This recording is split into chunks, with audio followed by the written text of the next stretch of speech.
Hello and welcome to Dialogue.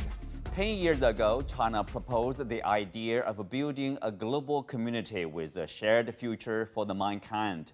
Today, the Chinese government released a white paper elaborating China's proposals and actions on building such a community. The white paper reviews achievements made in the past 10 years since the concept was first raised and provides guidance for future development.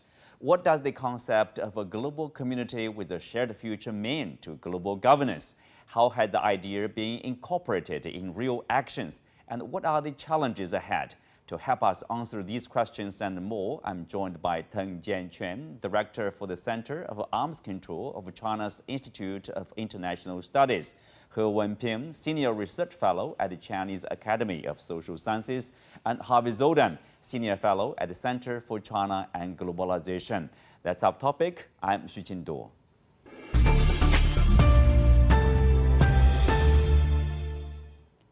Welcome to Dialogue. Wenping, I will start with you. So share with us, what's your takeaway from the white paper, or what are the highlights of this latest release of the information? Well, first of all, I think it's very timely to come out with this white paper because it is exactly 10 years' time since this idea has been put forward. And also, this is not just a lip service talking about a shared future with this global community. Actually, Chinese government also come out with this BRI, Belt and Road Initiative. Also, that was taken place in the year 2013 since President Xi Jinping visited Kazakhstan that year, the September, and then following the month visited Indonesia, and then by that year, at the end of the 2013, come out with this idea, Belt and Road, and then in the 10 years time, a lot of projects, with thousands of projects has been operating. Some of them has already finished, some are ongoing. So this lots of connectivity has been done. For example, Africa continent, that's the continent I do the further deep research. So before the COVID-19, I traveled to Africa, as many as 36 countries, and even 1 or 2 countries, I've been there more than South Africa more than 15 times. So whenever I go, and I can see a lot of projects going on, industrial park, and the railway construction, and the bridge, harbor. So you name it, all are very tangible, and you can touch it, you can feel it, you can see the people enjoy all those connectivity very much. And also GDP, economic growth has been pushed forward. For example, Kenya, GDP has been increased a lot, even coming from that Mombasa-Nairobi standard gauge railway alone. So those are the achievements, I think, not just the lip service talking about share the future, but we have been doing things, moving the things towards that direction. Yeah, because we are living in this planet, we only have one planet, right? So this a green development is also very key component for this shared community. Even in the past 3 years, COVID-19, this virus, spreading all over the world, I think once again proved that we are share this global village very much. Even this health issue, the virus issue, yes. Now always repeating and keep telling us, just with one breath, and then we share the same air. That's exactly the meaning about this shared community of this global Earth. Well, Jianquan, Wenping talked about the connectivity, development, growth, and sharing. So, of course, let's take a look at this, a closer look at this idea. Before we touch upon where it is from, let's take a look at what it is not. The white paper says, quote, the law of the jungle, zero-sum game, and the win or lose, winner takes all mindsides have exacerbated the divide between the rich and poor around the world, the globe. So tell us, how wrong probably, what are the problems with these mindsides, like zero-sum game, for example, and what kind of results or consequences that have led to? Yeah, this is really a good time for us to understand the current world we are facing now. For example, we are facing challenges, we are facing opportunities, and there is a big gap for the different groups of countries in the world to go ahead, whether to go together or to go individually. This is actually a policy of multilateralism or unilateralism. So I think the ideas or the the word phrase used in this white paper just to show the challenges we are facing now, as some major powers just have adopted the policy only for their own sakes. So this is a really challengeable, and this is a really a tough time for the international community to go at all, to share the common interests and to share the future for all the countries, not for some specific countries at this time. Well, every country deserves a future. Harvey, like how do you characterize this concept of a global community with a shared future? If you are required, if you asked to, share with the people, like what's the major idea behind such a concept? The concept is to be inclusive, for everybody to join together, to work together. It's the opposite of zero sum. It's the opposite of law of the jungle. And actually, I read through this paper twice, and I find it to be very inspiring. I think it should be required reading for anybody interested in bilateral, multilateral relations, international relations, because it is so inclusive. And I remember that in 2017, that President Xi Jinping was in Switzerland on a state visit, and he again repeated this concept of a community of shared future for mankind. I also remember that 3 days later, Donald Trump was elected president. And so that America First is the opposite of what this white paper is all about. This white paper is about moving forward together because we have no choice. We have to work together on problems like the environment, like global public health, like peace and security, or we're not going to be here for very long. Wenping, just like Harvey has said that, this idea represents probably a new approach toward global international relations, how we conduct our relations with other countries, with the rest of the world.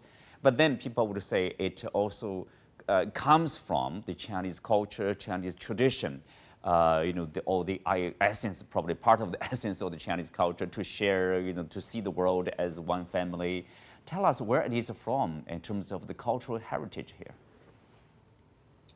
Yes, actually, Chinese culture, I found a lot of common those values even in Africa. Like this shared culture. In China, like we have a big family, especially in the rural area. Three generations stay together. Even though you are not stay together, like those young generation, they have their own apartment, but this is sharing. Now we have October, this national holidays coming, mid-autumn holidays coming. So people all come about, think about how to join the family. So this is a family valued, this culture, and not to put your individualism at a priority concern. We always, focus on collectiveness and the sharing. Even the Chinese, I share with my African friends, saying even the Chinese eating way is a share. This rotating table, the table is circling. All those dishes can be shared by all the people around this table. It's not like a Western style of eating. You order your own dishes, and then you are not touch anyone else their dishes. So individually, so this is come from China's very traditional, those deep-rooted culture. So we enjoy things together, we share things together. So actually, I think based on this kind of thinking, and then that's why it's naturally Chinese government come out 3 initiatives. One is Global Development Initiative, another is Global Security Initiative, and then Global Civilization Initiative. Because we focus on this, like Harvard just said, inclusiveness. rather than exclusiveness. Yeah, we focus on like globalization will continue. Yeah, in this connectivity between China and the rest of the world, rather than saying de-globalization. Those calling for decouple, de-link, has been talking quite a long time since this Donald Trump, because in Donald Trump's thinking, American first, not anything else. So if anything against the Americans' interests, okay, let's cut it, let's drop it. So that's the totally based on this individualism rather than collectiveness. So this is a different culture. So that is also why China fully against this decouple, de-link, this kind of thinking. We continue saying we cannot. Even though America playing this card of one China policy, but you see, we have never said, all right, let's decouple, de-link. We throw away this American market. Let's go to another place. Not at all. We continue saying we should be together. This globalization, economic globalization, that is fit with this global interest of our all human community. Jianquan, the three initiatives, it seems to be, in particular, like a Belt and Road Initiative, it's like this more tangible, let's say, initiative in terms of putting it into practice and see tangible results, of working together, of building such a community. Chinese top diplomat Wang Yi, speaking at the press conference about the white paper, he talked about China building community with other countries, of dozens of countries, more than 100 countries in terms of the BRI, and also many countries agree and support the Chinese initiative on security, on global development, global security, of course, civilization initiative too. So what is the key message from all these initiatives, and what are the achievements over the past 10 years? I think number one job for us to understand such initiative, for the Road and Belt and development or security initiative, we should think about the world we are facing now. For example, the multipolarization of international politics, which means no individual country can deal with the challenges like COVID-19, terrorism, or proliferation of WMD. So this is a multipolarization of the international politics. We need such cooperation in dealing with the challenges. And the second, I think, is the globalization of the world economy. So the countries like the United States initiated the so-called decoupling. The risk they just gave their own, interests for the policy. So if we have a comparison between the two countries, we can find the big difference in that we would like to share our achievement. We would like to deal with challenges with all the countries in the world, but the United States would like to take, individually its policy just to for the sake of the hegemony or for the dominant position in the world or in some regions. Well, Harvey, of course, it's really about the application of such an idea of building a global community with a shared future. In some area, it's easy to understand, like climate change, fighting the pandemic, for example. All countries need to join hands against such a threat.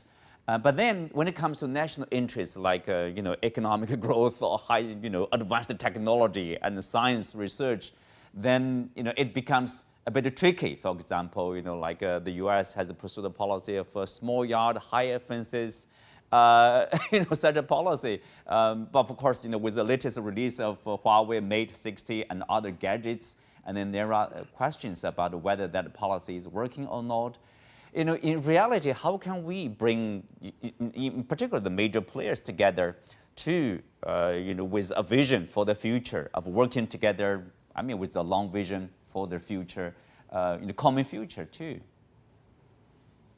I think one good sign has been that China and U.S. have now established several working groups to work on the key economic and commercial interests. Before, it was just a bunch of nice words, but no action.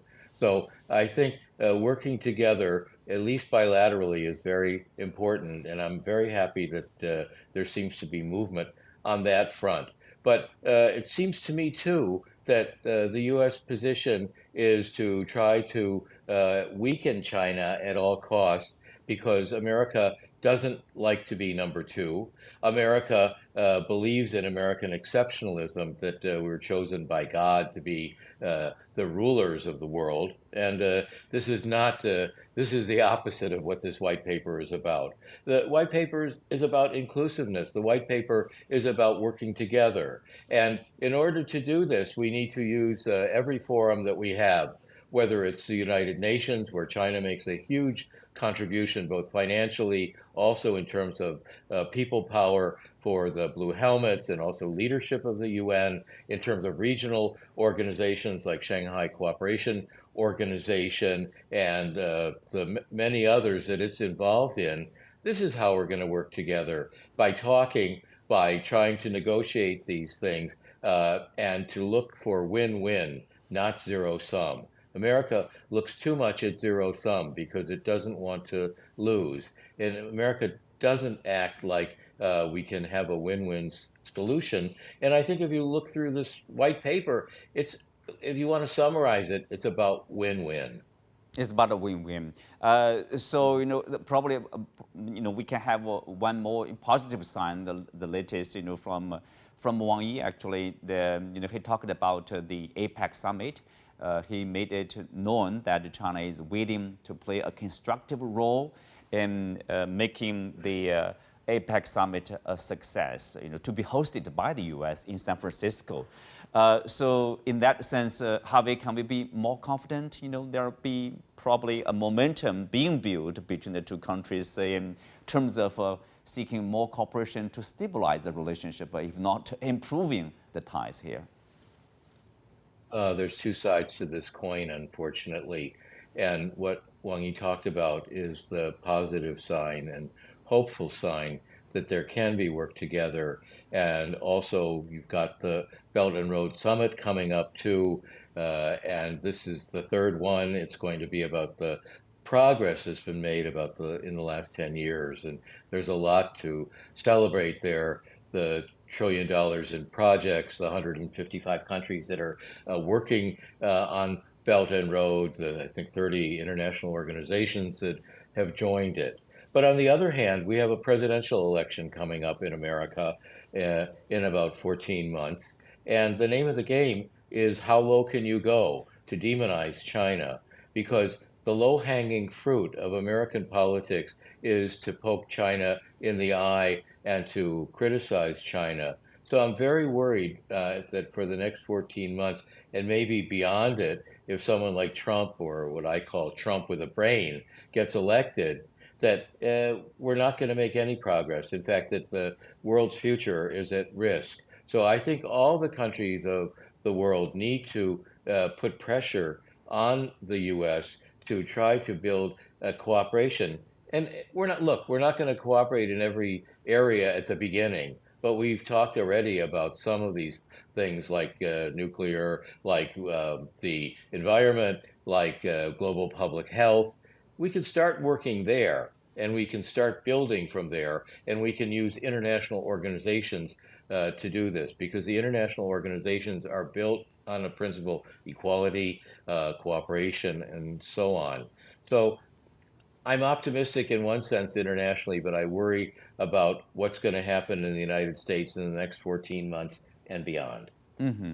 Well, Wenping, we are going to have this, BRI summit very soon in October. Of course, it will talk about the achievements over there, and at the same time, we are also talking about the future, the next stage of BRI. It's evolving based on the conditions of global economic development. For example, in some African countries, there's a debt issue from various sources.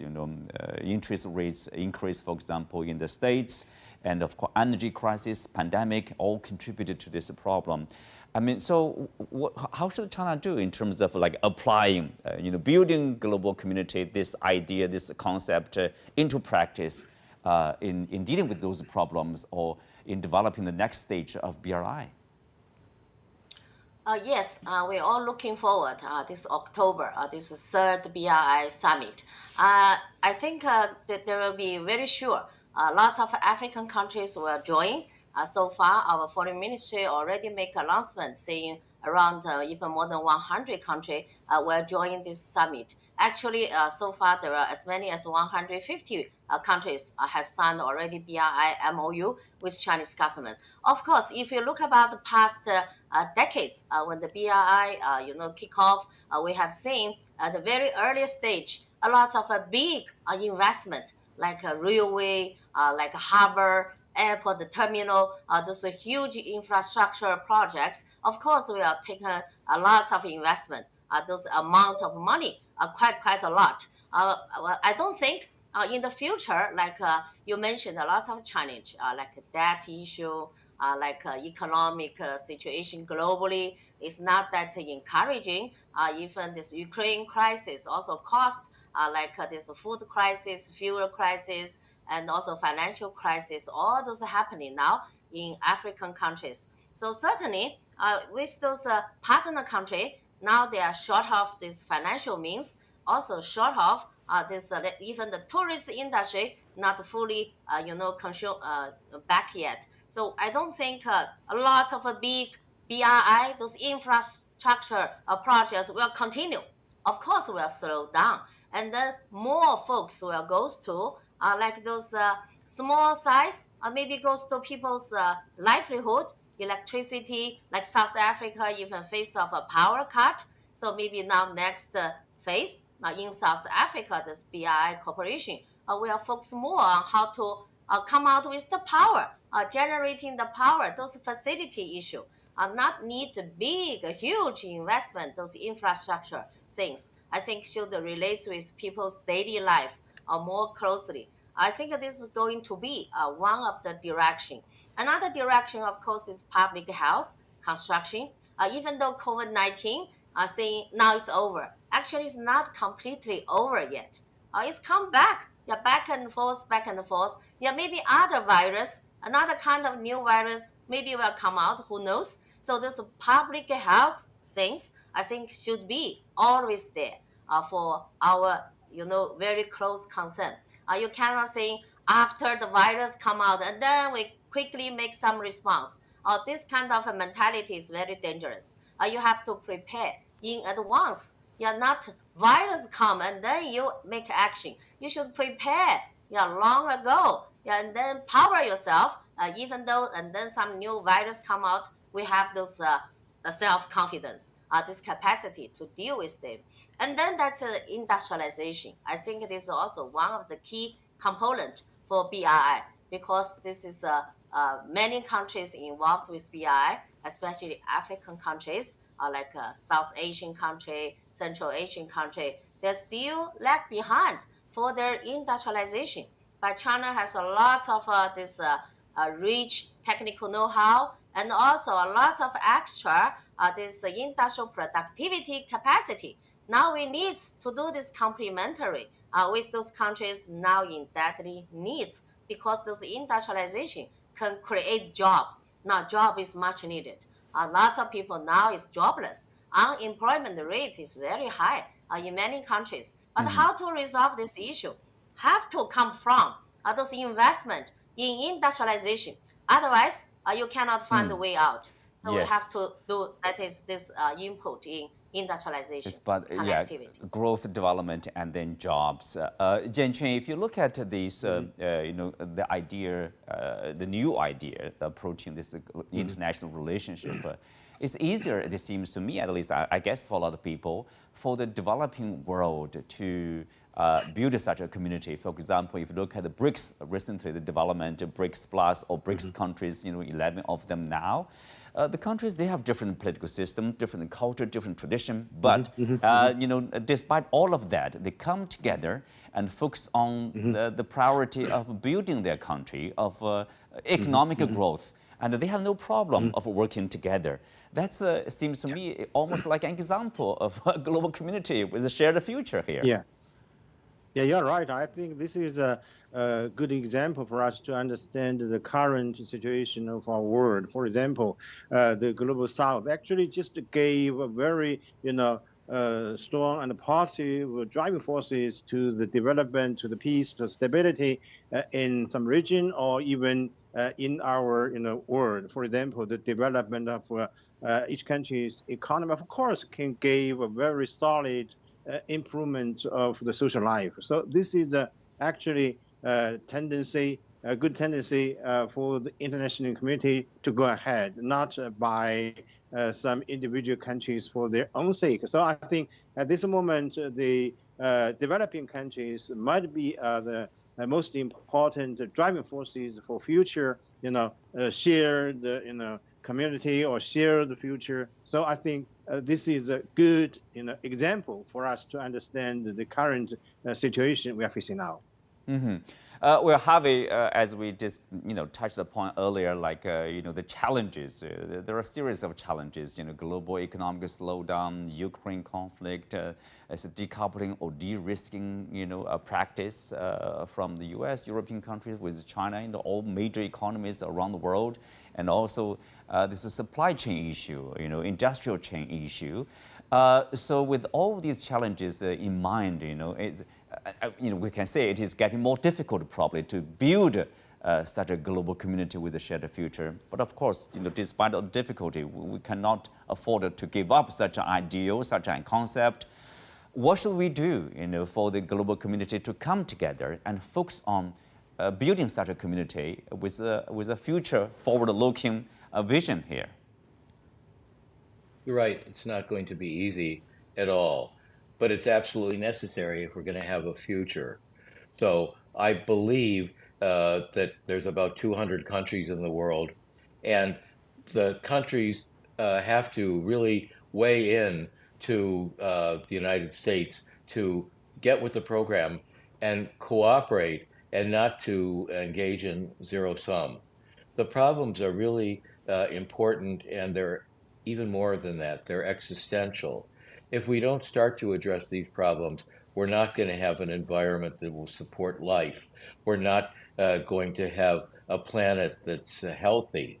So we need to use every facility that we have, whether it's BRICS, whether it's the UN, whether it's a regional body, to use those institutions to work together. And if the United States or any country is pushing back against going forward, I think that there's a lot of countries that will push back against them. It's a whole new ball game now. We have so many challenges that are existential. We have to work together. And I believe especially that the global South is getting so well organized now, the global South will start to push back. But we'll work together where they can. Mm-hmm. Well, Harvey, you just got back from Europe. You stayed there for like a couple of years, 3 years, I guess, around that. What kind of a role do you see in the European or EU is going to play? One of their senior officials in China talk about trade and investment. Very briefly, like 30 seconds. Well, the EU leadership is actually divided about China and about going forward, and they're having their own internal debate. But I believe the EU can be the great fulcrum between the US, China, and the rest of the world, because they have the power to exercise their own independent national interest and self-interest. So I see the EU playing an increasing role in this endeavor. Yeah, in bringing us together, maybe. With that, we come to the end of today's show. Many thanks to our guests. You can also find us on the CGTN app on YouTube. Thank you for being with us. I'm Xu Qinduo. See you next time.